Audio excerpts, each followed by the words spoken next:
বাংলাদেশ হলো মসজিদের দেশ। এখানে 95% মানুষ মুসলমান, প্রায় 20 কোটি জনসংখ্যা। কিন্তু দুঃখের বিষয় হলো এখানে মানুষের সংখ্যা খুবই কম। রাস্তাঘাট ওপেনে অন্যায় হয়, এখানে প্রতিবাদের জানানোর লোক নেই।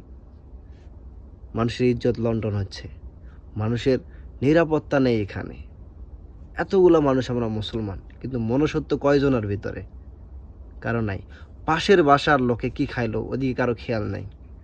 একসাথে এক সমাজে বাস করি, একজন ঋণে ডুবে গেছে, তার না বাঁচা অবস্থা, তার জীবন সংখ্যায় সে দিন পার করতেছে, এত পরিমাণ ঋণ করছে, অথচ তার প্রতিবেশী কোটিপতি, তাকে 2 পয়সা দিয়ে সাহায্য করে না।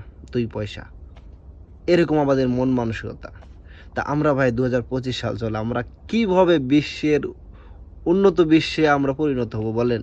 যেখানে আমি পাশে ঘরের লোকের খোঁজখবর রাখি না, আত্মীয়তার সাথে সম্পর্ক নেই, আমার পরিবারের সাথে ঠিকমতো সম্পর্ক নাই, আমার আমার প্রতিবেশীর সাথে আমার সম্পর্ক নাই, সবার সাথে কম বেশি ঝামেলা লেগেই আছে, কারো না কারোর সাথে এটা লেগেই আছে। পেডেলওয়ালা রিক্সা, অটোওয়ালা রিক্সারে দেখতে পারে না, সিএনজি বাস ড্রাইভারে দেখতে পারে না, লোকাল বাস কোচ বাসরে দেখতে পারে না। এরভাবে ভাই মানে শ্রেণী বিভেদে এক একজনের সাথে এক একজনের সংঘর্ষ, কারোর সাথে কারো মিল নাই। যতদিন আমাদের ভিতরে এই মিল না থাকবে, মনুষ্যত্ব না আসবে, ততদিন আমরা বাংলাদেশের মানুষ কোনোদিন উন্নতি কিছু করতে পারবো না।